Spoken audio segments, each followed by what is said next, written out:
Ci diamo il benvenuto in questa serata di meditazione e preghiera, beati voi. Con questa serata di meditazione e preghiera vogliamo entrare in una lunga vigilia che ci porterà domenica 4 settembre a celebrare insieme un momento significativo e bello per tutta la Chiesa universale e in particolare anche per la nostra diocesi di Vittorio Veneto. Giovanni Paolo I, Albino Luciani, verrà proclamato beato. Oggi, 26 agosto, tra l'altro, è il giorno della sua elezione a pontefice. La vigilia che iniziamo allora questa sera è un tempo di attesa e di desiderio. Un tempo di attesa e di desiderio. Cresca in noi l'attesa e il desiderio della beatitudine, quella promessa da Dio ad ogni uomo e donna che in questo mondo cerca la felicità. Ci aiuteranno a entrare in questa vigilia i cori Cantate Domino di Gaiarine e la corale Santa Cecilia di San Fior, con i canti da loro eseguiti, cori che ringraziamo davvero tanto fin da subito per la loro disponibilità, insieme ai loro direttori, il maestro Pradal e De Zotti. Ci aiuteranno questa sera anche alcuni testi del prossimo Beato, quei testi che trovate in quel piccolo opuscolo che si trova alle porte della Chiesa. Ci aiuterà l'ascolto del Vangelo e il commento del nostro Vescovo Corrado. Insomma, tanti stimoli per entrare insieme in questa vigilia e in questa attesa, alla ricerca di quella beatitudine che Luciani ha vissuto in tutta la sua esistenza. Ci mettiamo in piedi, ascoltiamo il primo testo del Beato, del prossimo Beato, e poi inizieremo con l'ascolto del canto. Quando si trovò davanti al paradiso di Jacobello da Fiore, Luciani ebbe a dire: bisogna incominciare da Gesù. Non si capiscono i santi senza Gesù. Essi sono in piccolo ciò che Lui è stato in grande. Senza il suo esempio e il suo continuo aiuto, essi non sarebbero quello che sono. Hanno lavorato e sofferto molto. Perché?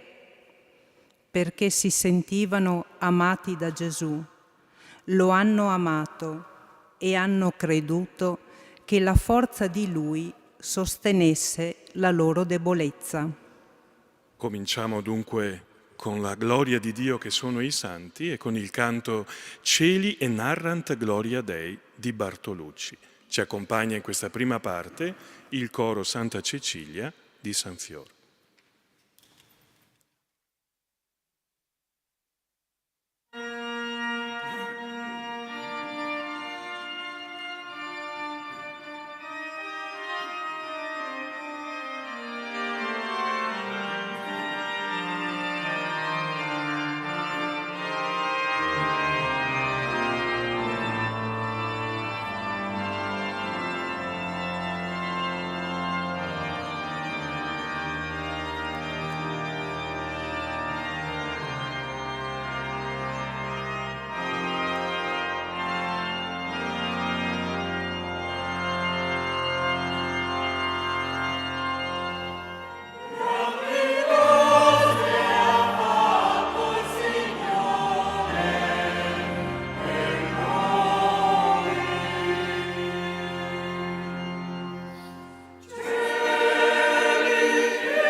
Nel nome del Padre e del Figlio e dello Spirito Santo. Amen. La pace sia con voi. E con il tuo spirito. Possiamo sedere.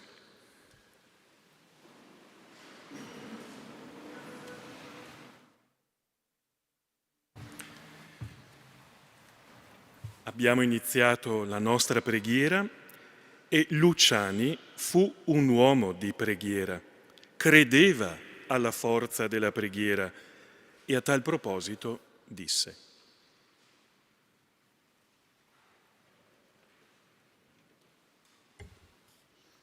Il Signore ci fa tante raccomandazioni nel Vangelo sulla preghiera. L'insistenza. Non basta domandare una volta. Non è come suonare il pianoforte. Tocchi il tasto, ne esce il suono.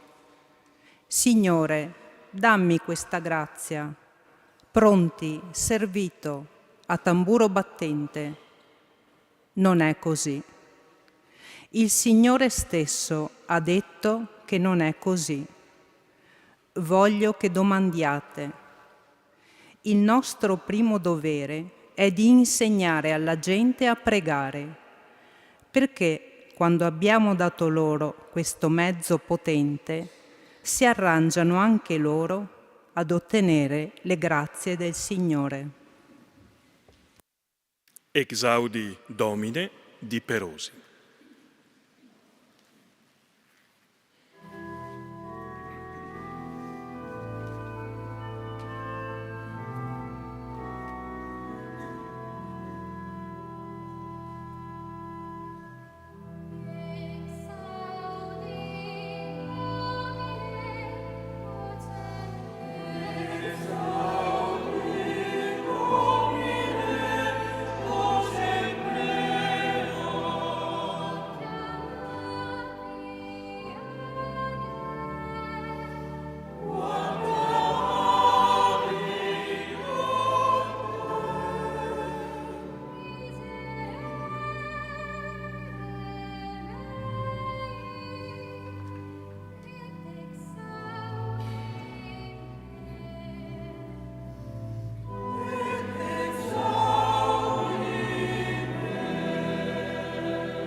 Dalla sua vera e intensa umiltà è sempre stata viva in Luciani una profonda adorazione del mistero di Dio.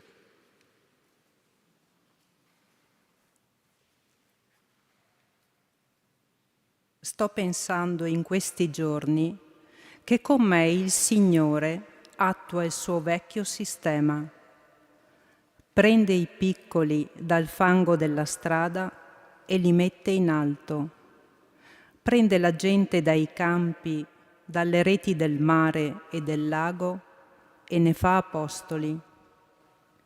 Certe cose il Signore non le fa scrivere né sul bronzo né sul marmo, ma addirittura nella polvere, affinché, se la scrittura resta non scompaginata, non dispersa dal vento, sia ben chiaro che tutto è opera e tutto è merito del solo Signore. Omelia della prima messa come vescovo a Canale d'Agordo. Dall'umiltà nasce l'adorazione. Adoramus te Christe di Dubois.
Personalmente, quando parlo da solo a Dio e alla Madonna, più che adulto, preferisco sentirmi fanciullo.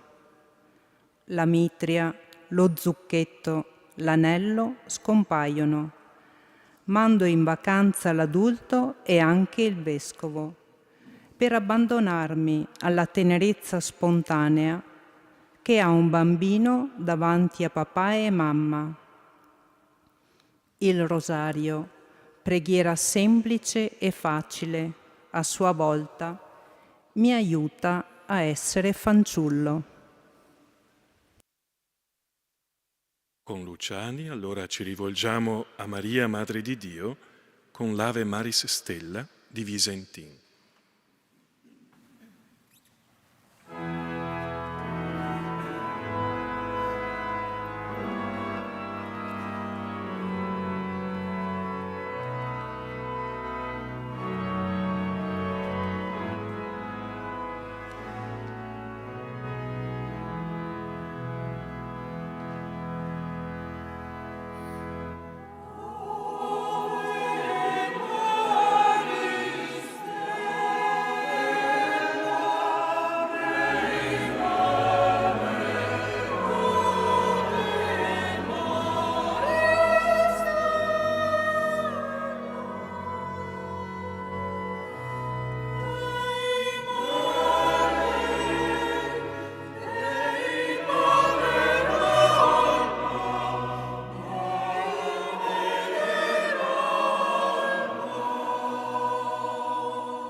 Come madre, Maria, dobbiamo tanto invocarla, avere tanta fiducia in lei, venerarla tanto.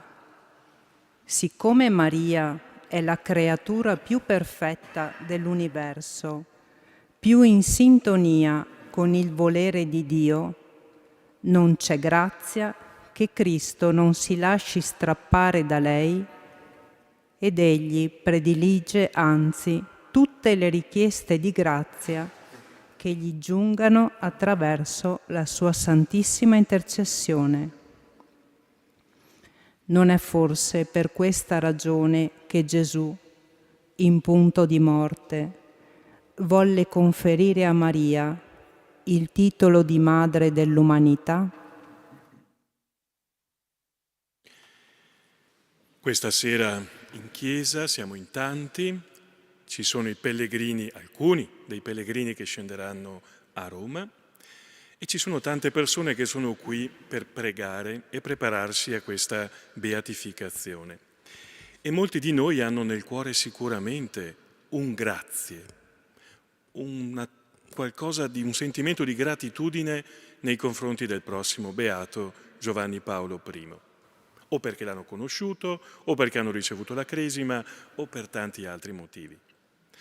Con questo grazie che ciascuno di noi porta nel cuore questa sera, vogliamo esprimerlo, questo grazie, con il Magnificat che ora ascolteremo, il Magnificat di Della Giustina, e vogliamo proprio metterci in piedi per dire questo grazie.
Rimaniamo in piedi per l'ascolto del Vangelo.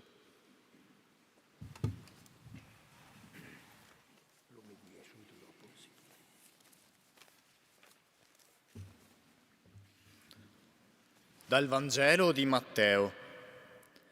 Vedendo le folle, Gesù salì sul monte, si pose a sedere e si avvicinarono a lui i suoi discepoli. Si mise a parlare e insegnava loro dicendo: Beati i poveri in spirito, perché di essi è il regno dei cieli. Beati quelli che sono nel pianto, perché saranno consolati. Beati i miti, perché avranno in eredità la terra. Beati quelli che hanno fame e sete della giustizia, perché saranno saziati. Beati i misericordiosi, perché troveranno misericordia. Beati i puri di cuore, perché vedranno Dio. Beati gli operatori di pace, perché saranno chiamati figli di Dio. Beati i perseguitati per la giustizia, perché di essi è il regno dei cieli. Beati voi quando vi insulteranno, vi perseguiteranno e mentendo diranno ogni sorta di male contro di voi per causa mia. Rallegratevi ed esultate, perché grande è la vostra ricompensa nei cieli. Così infatti perseguitarono i profeti che furono prima di voi.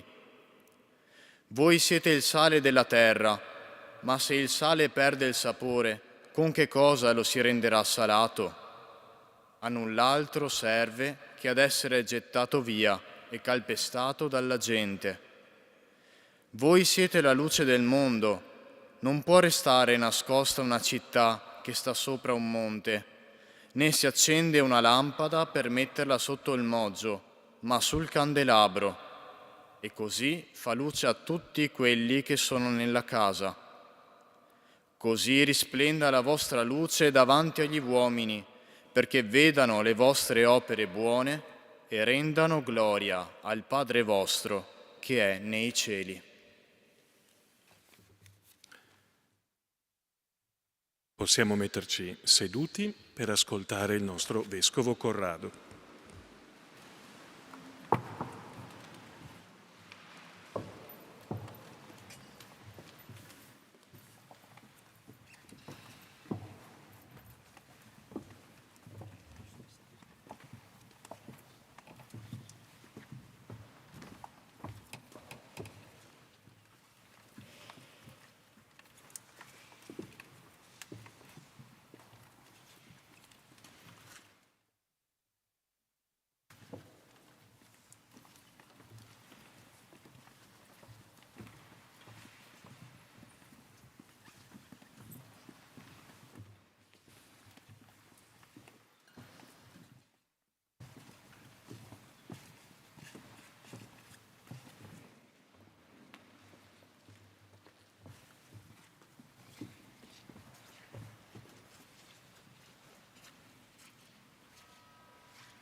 Mi hanno molto colpito, ma penso abbiano colpito anche ciascuno di noi, le parole che abbiamo ascoltato poco fa, parole dette da Monsignor Luciani a Canale d'Agordo nella prima messa celebrata come vescovo, e gli dice: con me il Signore attua il suo vecchio sistema, prende i piccoli dal fango della strada e li mette in alto. Certe cose il Signore non le fa scrivere né sul bronzo né sul marmo, ma addirittura sulla polvere, affinché se la scrittura resta non scompaginata, non dispersa dal vento, sia ben chiaro che tutto è opera e tutto è merito del solo Signore. Ho voluto rileggere tutto questo periodo perché mi ha sempre molto colpito. Lui ha utilizzato questa immagine della polvere anche in altre occasioni. Ebbene, l'atteggiamento interiore che traspare da queste parole mi pare che corrisponda alla prima delle beatitudini di Gesù che abbiamo appena ascoltato nella versione di Matteo. Matteo aggiunge E qual è questa prima beatitudine? Appunto, beati i poveri in spirito, beati i poveri in spirito. L'Evangelista Matteo aggiunge quella precisazione, poveri in spirito. Luca, lo sapete, dice semplicemente beati voi poveri, punto. La precisazione di Matteo non vuole smentire la versione di Luca, ma vuole probabilmente allargarla. Beati, fortunati i poveri, dice Luca, perché Dio si ricorda di loro, perché Dio è vicino a loro, perché Dio si prende cura di loro. C'è evidentemente una povertà materiale. E gli altri allora non sono beati. Allora Matteo probabilmente risponde a questa domanda. C'è una povertà che non è soltanto frutto di circostanze casuali o materiali, ma è una virtù interiore. È una virtù interiore. E credo che questa virtù interiore si possa chiamare umiltà. Umiltà. Umiltà deriva, come ben sappiamo, da humus, terra, polvere, fango. Ed è proprio quello che Monsignor Luciani dice definendosi polvere su cui Dio ha scritto, fango della strada, terra, humus. E d'altra parte ricordiamo che proprio la parola humilitas è quella che lui ha scritto nel suo stemma episcopale, umiltà. Riconoscere che siamo terra, polvere e che quello che noi abbiamo lo dobbiamo essenzialmente al Signore. Ecco l'umiltà, ecco la povertà in spirito, quella di Maria, umile e povera, egli mi ha guardata. Ricordate il Magnificat, no?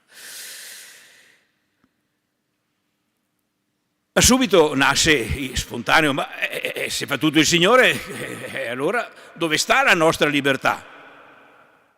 C'è anche la nostra libertà, no?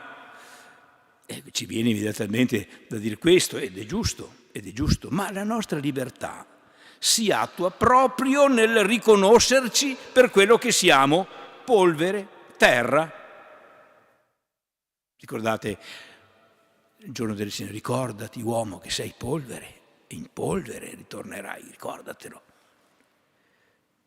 Chiamati, certo, polvere, terra, chiamati ad accogliere dei doni che il Signore fa gratuitamente e chiamati a viverli questi doni con gratitudine. Non è una virtù facile l'umiltà, non è una virtù facile, lo sappiamo bene. A volte si incontra quella che quando ero in seminario mi avevano insegnato a chiamare umiltà pelosa. Umiltà pelosa, cos'era l'umiltà? È una falsa umiltà. L'atteggiamento cioè di chi dice io non sono capace di far niente, ma dentro di sé pensa certo che sono capace, purtroppo gli altri non mi capiscono e credono anche di essere più bravi di me. Questa umiltà pelosa è molto diffusa, molto. E da questo atteggiamento nasce un risentimento interiore verso gli altri che non ti vogliono capire e una critica sorda e cattiva perché invidiosa, verso tutto quello che fanno. Purtroppo questa umiltà pelosa rovina i rapporti umani li rovina. La vera umiltà non consiste nel negare le doti, le qualità, i doni che il Signore ha posto nella tua vita. No, se ci sono, devi riconoscerli con riconoscenza. Sembra un gioco di parole, ma è proprio questa l'umiltà, riconoscere con riconoscenza. La riconoscenza, il ri è duplicativo, è conoscenza che si reduplica. che conosce cioè da un lato le proprie qualità, i propri doni, non li nega, se ci sono, come ci sono i limiti, ci sono anche i doni, ma dall'altro conosce anche la fonte, l'origine di questi doni, dei propri doni, e quindi conosce la bontà del Signore e vive questi doni appunto con riconoscenza, cioè con gratitudine, con rendimento di grazie. Eucaristia. Eucaristia vuol dire rendimento di grazie. Però possiamo fare anche un passettino avanti. Se l'umiltà è autentica e non pelosa, allora, riconoscendo con riconoscenza i doni di Dio, mette in atto anche un altro atteggiamento corrispondente. Se quello che sono, se quello che ho è dono che ho ricevuto, lo faccio diventare dono per gli altri, per il Signore e per le altre persone. Eccomi, dice Maria, si dona. Di qui la responsabilità, cioè la capacità di corrispondere al dono fatto dal Signore, mantenendolo esattamente per quello che è dono. Viene ricordato spesso la frase di Napoleone: Dio me l'ha data, guai chi me la tocca. No, se è dono lo contraddici, lo falsifichi impadronendotene. Ebbene, è stato proprio questo, se ci pensiamo, il modo di vivere di Monsignor Luciani, il quale con autentica umiltà non ha mai negato i doni che ha scoperto in se stesso, ma li ha messi con gratitudine e responsabilità a disposizione della Chiesa, del mondo, di ogni altra persona. Anche quando, come ho scritto nell'articolo sull'azione, tutto questo è diventato molto pesante al punto di stroncargli il cuore. Lui è vissuto così. L'altra immagine che abbiamo nel Vangelo di oggi, che mi sembra adattarsi mirabilmente a Monsignor Luciani, è quella del sale. C'è anche l'immagine della luce. Voi siete sale, voi siete luce, no, ma mi sembra preferibile per lui quella del sale. Il sale scompare nel cibo. Non si vede il sale. Per certi aspetti neanche si sente. Tu te ne accorgi del sale quando manca e il cibo è insipido che ti casca dalla bocca, come si suol dire, no? Oppure te ne accorgi quando ce n'è troppo e allora il cibo è salato, immangiabile. Ma quando il sale è in misura giusta, non te ne accorgi neanche. Apprezzi il cibo inconsapevolmente, spontaneamente, perché il cibo è buono così com'è, grazie al sale che non vedi. Non gli manca nulla, lo mangi con gusto. Il sale è umile, ma quanto è prezioso.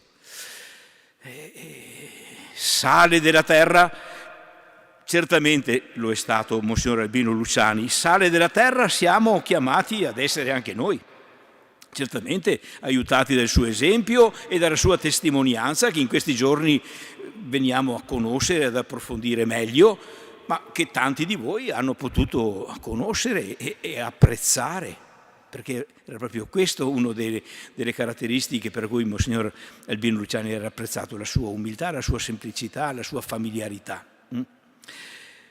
Ma possiamo essere aiutati fra qualche giorno anche formalmente dalla sua intercessione quando verrà dichiarato beato, e noi potremo proprio anche invocarlo e pregarlo.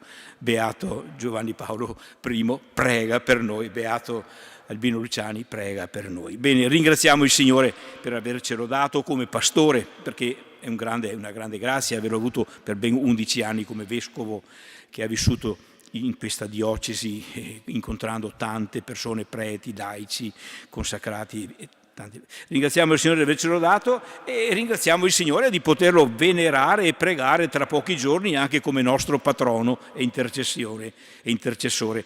Chiediamo che il suo insegnamento e che il suo esempio trovino davvero spazio nel nostro cuore e nella nostra vita, personale e come Chiesa diocesana. E così saremo davvero in comunione sempre più profonda e vera con Lui, quella comunione misteriosa ma reale che ci unisce a coloro che sono in paradiso. E naturalmente questo ci aiuterà ad essere anche più in comunione con il Signore e fra di noi.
Dopo l'ascolto della parola continuiamo la nostra meditazione e preghiera, iniziando la seconda parte di questa serata, accompagnati dal coro Cantate Domino di Gaiarine. E muoviamo il primo passo proprio a partire dall'Eucaristia. Dagli scritti di Luciani leggiamo e ascoltiamo questo piccolo passo.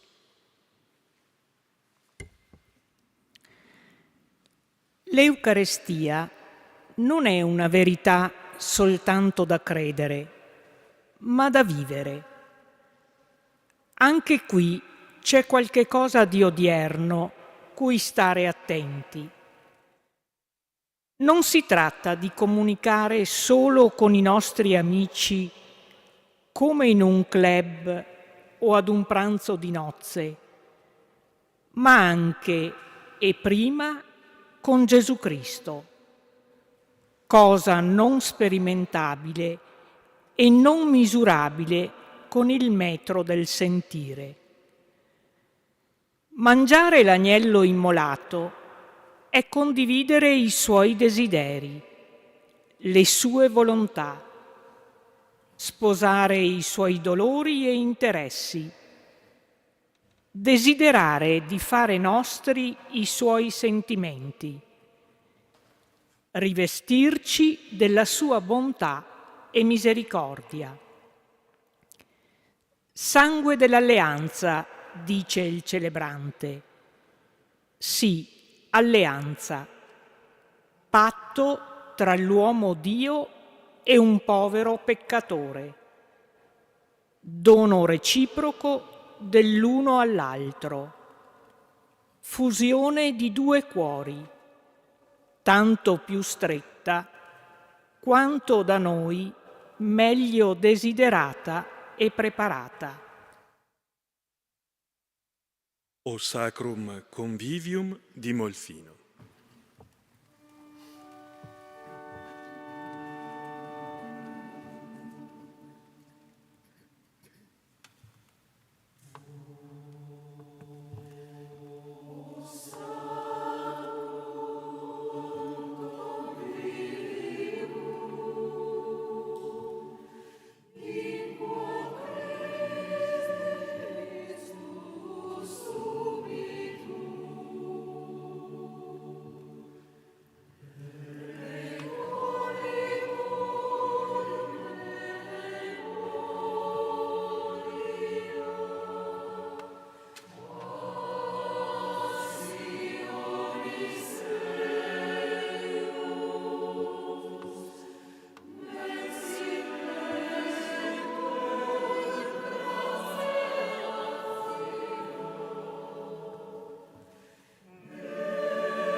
quanto abbiamo bisogno di pace.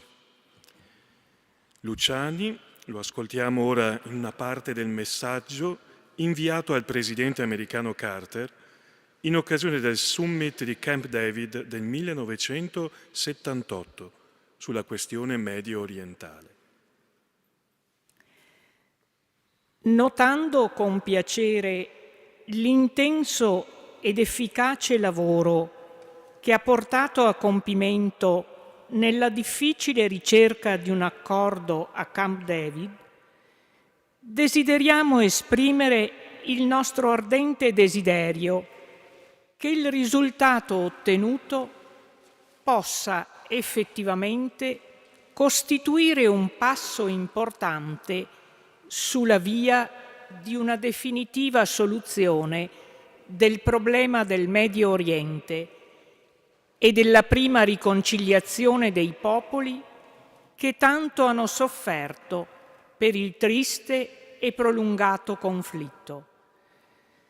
Sia certo che la Santa Sede continuerà, come per il passato, a seguire con profondo interesse gli sforzi per il raggiungimento di questo obiettivo.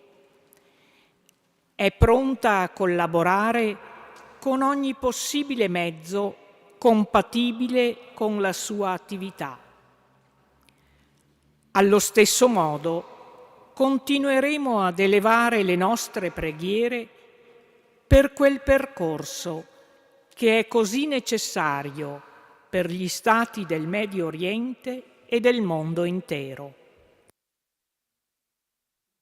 Pacem in terris di Frisina.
Ricevendo gli oltre 100 rappresentanti delle missioni internazionali presenti all'inaugurazione del suo pontificato, ebbe a dire: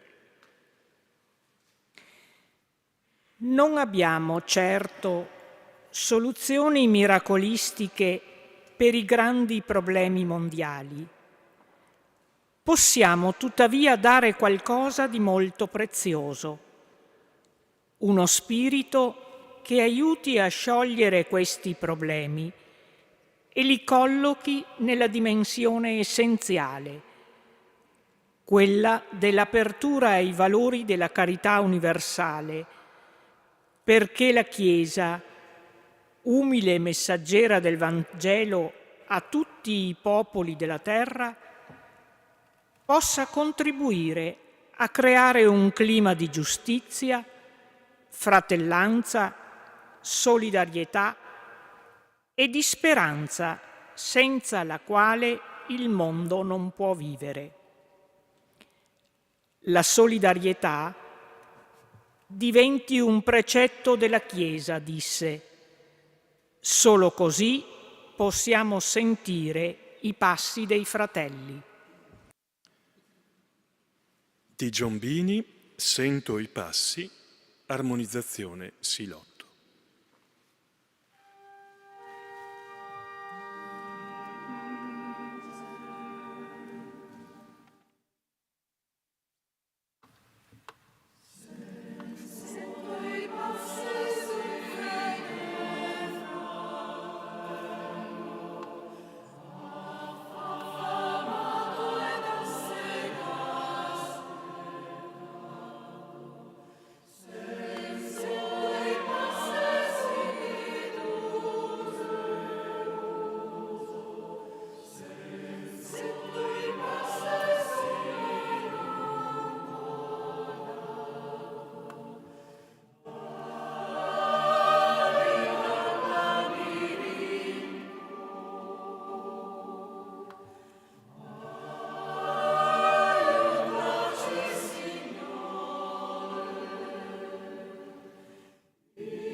Alla conclusione dell'omelia, nella messa inaugurale del suo pontificato, disse: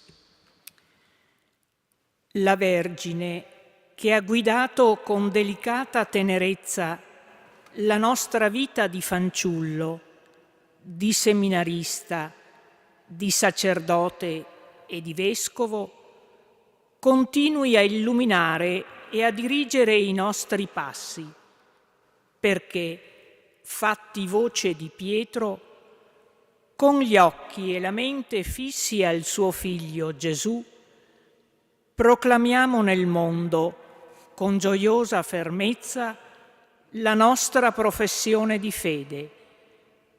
Tu sei il Cristo, il Figlio del Dio vivente. Dal tuo celeste trono di Tomadini.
la santità vissuta è molto più estesa della santità proclamata ufficialmente. Il Papa canonizza, è vero, solo santi autentici.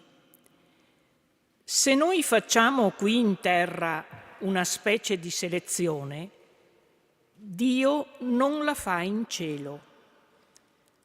Arrivando in paradiso, troveremo probabilmente mamme, operai, professionisti, studenti collocati più in su dei santi ufficiali che veneriamo in terra.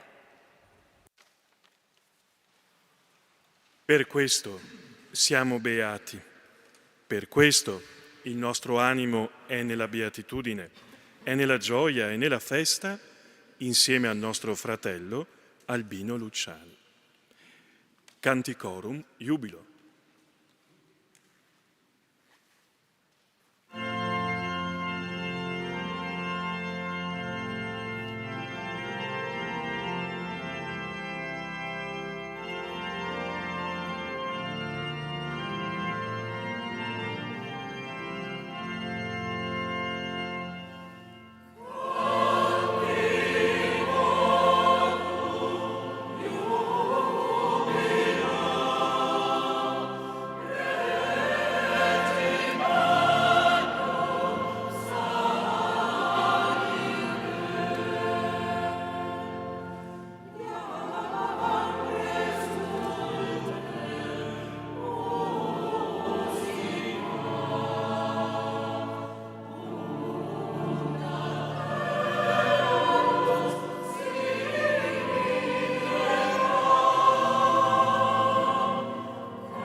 Mentre il coro scende, io non ho fatto mai applaudire, perché non è il momento. Dopo ci sarà il momento. Ora, tutti noi abbiamo in mente un'immagine di Luciani, magari anche viva, reale, perché lo abbiamo incontrato, qualcuno di noi. Ci sono tante immagini audio e ci sono anche delle immagini, le fotografie naturalmente, e le immagini dipinte. Ora, Don Mirko Miotto, direttore dell'ufficio liturgico e anche del servizio diocesano per l'arte sacra, ci presenterà quel dipinto che ora vedremo e ci verrà svelato.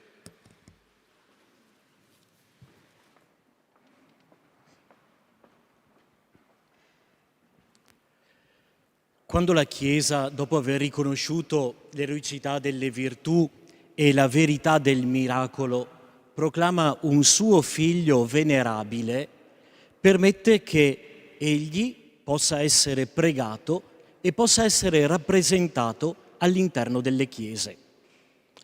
Ed è quanto, in primo luogo, come ufficio d'arte sacra della diocesi, che abbiamo voluto realizzare. Un'immagine del prossimo beato Giovanni Paolo I che ci possa parlare di lui, ce lo ricordi e ci aiuti a venerarlo e a pregarlo. L'intuizione si è realizzata chiara fin dall'inizio: creare un quadro, in realtà un olio su tela, che potesse rappresentare Luciani con delle caratteristiche proprie, anche della nostra chiesa particolare che è in Vittorio Veneto. L'opera è stata commissionata all'artista Davide Barbini, che ha origini vittoriesi.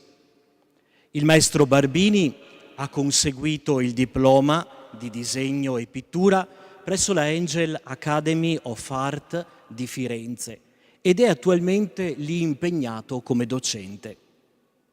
Annovera nel suo curriculum varie collaborazioni con progetti e mostre a livello nazionale. I vari bozzetti che sono stati proposti dal maestro sono stati vagliati e visionati dalla Commissione diocesana d'arte sacra, fino ad arrivare ad un bozzetto definitivo, che è stato presentato al nostro vescovo e poi al capitolo dei canonici della cattedrale, e che ha permesso la realizzazione di questo dipinto che vedete davanti a voi. Il progetto in realtà nasce con un'idea antica, e cioè un'opera con due specchi. Uno specchio più grande, un quadro più grande nella parte alta, e sotto questa predella che sembra essere quasi una miniatura, che ha il compito di raccontare, di esprimere, di esplicitare ciò che si vede nella parte alta. Che cosa vediamo prima di tutto? Luciani Papa.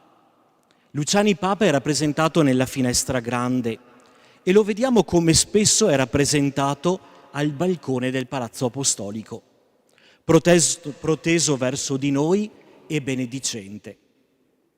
Vediamo due colombe ai lati del suo volto che partono dall'interno e sono in viaggio verso di noi e ci ricordano quella che era la natura di Luciani, che nelle parole di Don Francesco Taffarel, che fu suo segretario, amava definirsi il postino di Dio.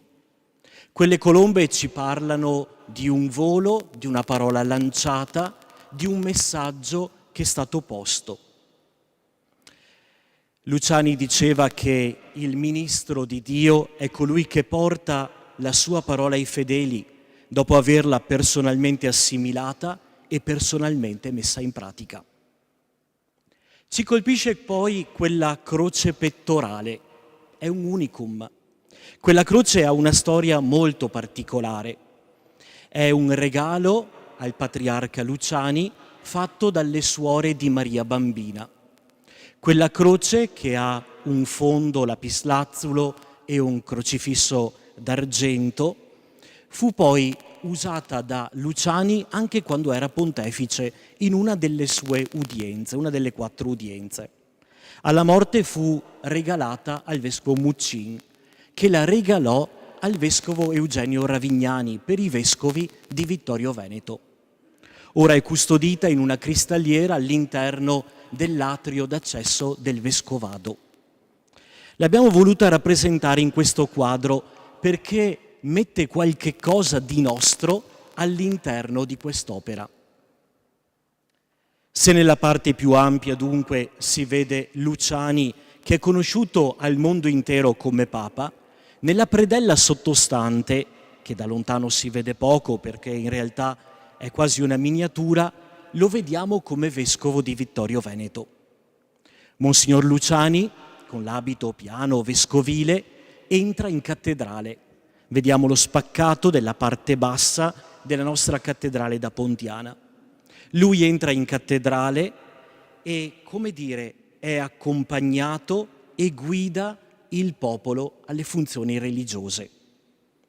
Sopra la porta campeggia il suo stemma, che tra l'altro è conservato all'interno del Salone degli Stemmi della Casa di Spiritualità e che ricorda le 3 montagne agordine e le 3 stelle come virtù teologali.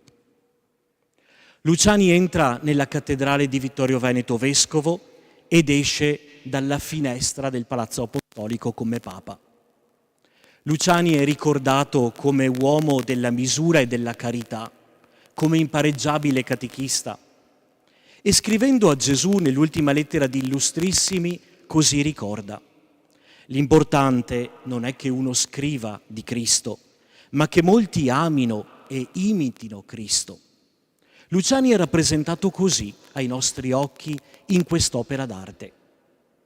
È evidente la scelta dell'iconologia dell'opera, cioè la scelta che ha portato a realizzare quest'opera. È un'opera descrittiva, così l'abbiamo pensata e così l'abbiamo voluta. Un'opera che possa parlare con semplicità e con naturalezza, che nella pacatezza dei colori incornici il sorriso di Luciani e che faccia risaltare nello sguardo la sua intelligenza da tutti definita arguta. Al tempo stesso l'opera è molto pulita, è rigorosa nelle proporzioni ed è leggibile con naturalezza. Vuole essere una tela che descrive, che ci parla, che ci racconta e che ci invita al ricordo di Luciani, vescovo nostro e pontefice Giovanni Paolo I. È anche una tela che, oltre che a raccontarci di Luciani, a parlarci di qualche aspetto della sua storia, ci invita anche ad invocarlo e a venerarlo come beato.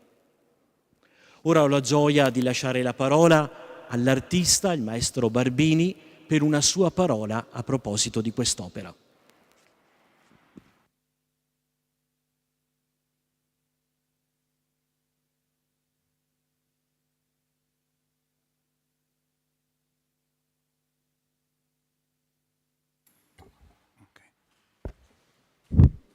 Buonasera, io non mi dilungherò, devo dire le parole di Don Mirko così generosi e puntuali già fanno giustizia, diciamo, al quadro. Vorrei semplicemente appunto ancora una volta ringraziare la commissione che mi ha seguito, Don Mirko che così generosamente, pazientemente e anche direi con molta fiducia ha seguito la genesi del dipinto e le varie fasi di realizzazione e poi ci terrei naturalmente a anche ringraziare un carissimo amico che è molto conosciuto appunto qui in cattedrale, non è più naturalmente qui adesso, però è comunque all'interno della diocesi, che è Don Fabrizio Casagrande, il quale appunto ha permesso l'incontro fra Don Mirko e me e quindi poi la realizzazione del dipinto. Da parte mia quello che mi auguro è che naturalmente il quadro possa accompagnare la diocesi e la comunità di Ceneda nei festeggiamenti, nelle celebrazioni della beatificazione e direi che insomma questo è sufficiente per quanto riguarda gli aspetti tecnici. Potrei dilungarmi ampiamente ma non sarebbe appunto questa la sede, quindi vi ringrazio e spero che l'opera sia gradita. Buona serata.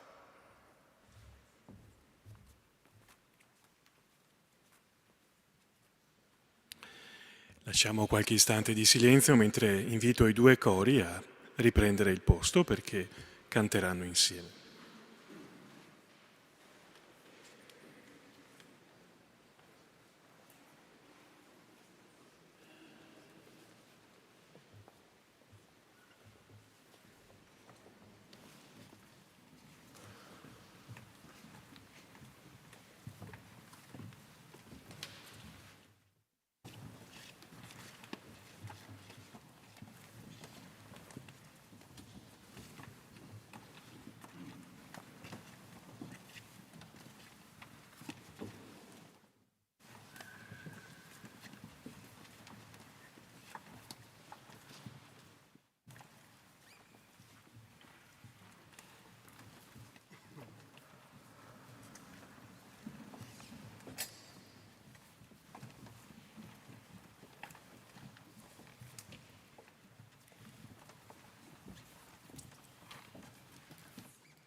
Vogliamo invocare la benedizione del Signore ora per intercessione, anche se non ancora ufficialmente, del nuovo Beato.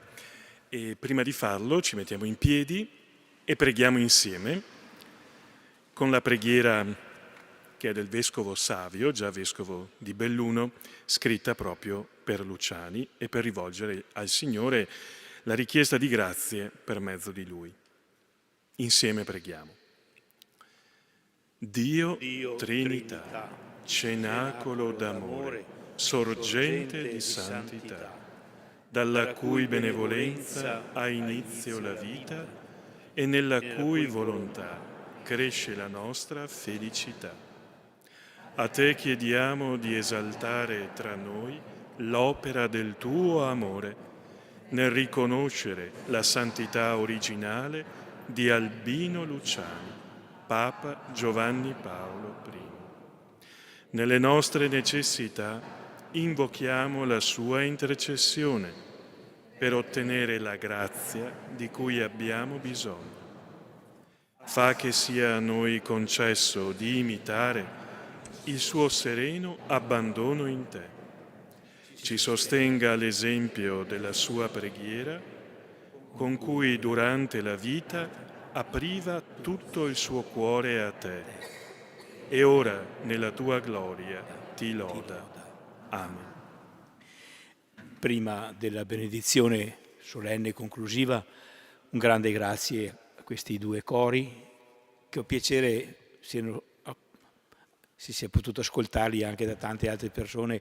Io ho sempre apprezzato e gustato quando andavo a fare la cresima o in altre occasioni il canto di questi cori, e ho davvero piacere che sia servito anche ad aiutarci a pregare questa sera con quelle parole brevi ma sempre molto intense dei canti che abbiamo ascoltato. Saluto, prima della benedizione, che raggiungerà anche loro, tutti coloro che sono stati in sintonia con noi attraverso le frequenze della Tenda TV e di Radio Palazzo Carli. Un grande saluto e augurio anche a loro.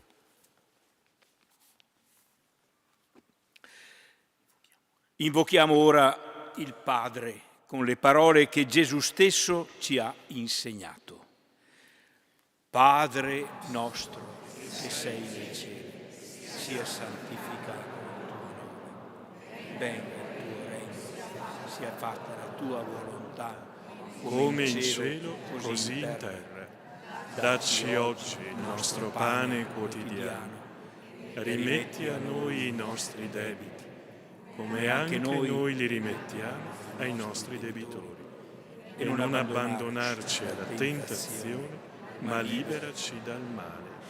Dio onnipotente ed eterno, che hai scelto il venerabile servo di Dio Giovanni Paolo I a presiedere l'intero tuo popolo per edificarlo con l'insegnamento e l'esempio, custodisci per sua intercessione i pastori della tua Chiesa e il gregge loro affidato, e guidali sulla via della salvezza eterna, per il nostro Signore Gesù Cristo, tuo Figlio, che è Dio e vive e regna con te nell'unità dello Spirito Santo per tutti i secoli dei secoli. Amen. E il Signore sia con voi E con il tuo. Sia benedetto il nome del Signore. Ora e sempre. Il nostro aiuto è nel nome del Signore. Egli ha fatto cielo e terra. Vi benedica e vi accompagni Dio Onnipotente, Padre, Figlio e Spirito Santo. Benediciamo il Signore. Arrendiamo. Durante il canto finale verranno consegnati anche 5 libretti a 5 pellegrini. Sono il libretto che accompagnerà i pellegrini che andranno a Roma a partire da giovedì. È un modo anche per accompagnarle, queste persone, che andranno anche a nome di tutti noi, anche di quelli che rimangono qui, per essere presenti domenica alla beatificazione. È un librettino preparato con le diocesi di Venezia e anche di Belluno, quindi sarà un segno di comunione di tutte queste 3 diocesi. Questo libretto verrà consegnato appunto durante il canto. Il canto è l'Ave Verum Corpus. È un canto che ci parla del corpo di Cristo e che ci aiuta ad affidare al nuovo Beato quel corpo di Cristo che è anche la Chiesa che è in Vittorio Veneto.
Adesso sì, possiamo fargli un bel applauso.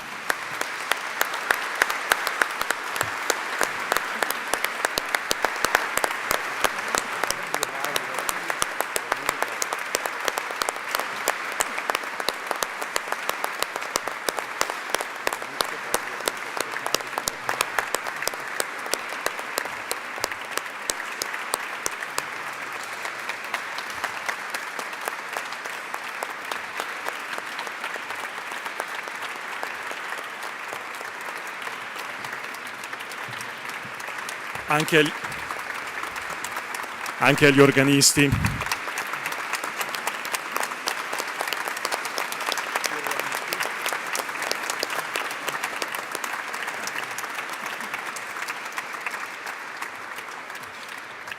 Non ho visto i 5 pellegrini, ma adesso arrivano e sono pregati di salire quelli a cui ho detto prima e gli consegniamo anche il libretto. Eccoli qua che arrivano. Sono simbolicamente 5, ma dei quasi 450 che saranno presenti giù a Roma.